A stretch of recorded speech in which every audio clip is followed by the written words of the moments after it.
अस्सलामुअलैकुम दोस्तों, welcome back to our channel find Urdu. Revenge revenge का मतलब है इंतकाम या बदला।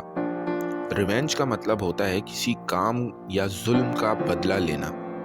जब कोई आपके साथ गलत करता है और आप उसका जवाब देना चाहते हैं तो आप रिवेंज का फैसला करते हैं। ये अक्सर जज्बाती और पर्सनल होता है और लोग इससे अपनी फीलिंग्स को दिखाने के ज़रिए समझते हैं।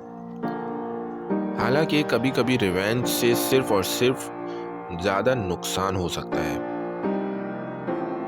He sought revenge for the wrong done to his family. उसने अपने ख़ानदान के साथ हुए जुल्म का बदला लेना चाहा। तो दोस्तों, रिवेंज का मतलब है बदला लेना या इंतकाम लेना। उम्मीद है अब आपको रिवेंज का मतलब समझ में आ गया होगा। मिलते हैं नेक्स्ट वीडियो में। शुक्रिया।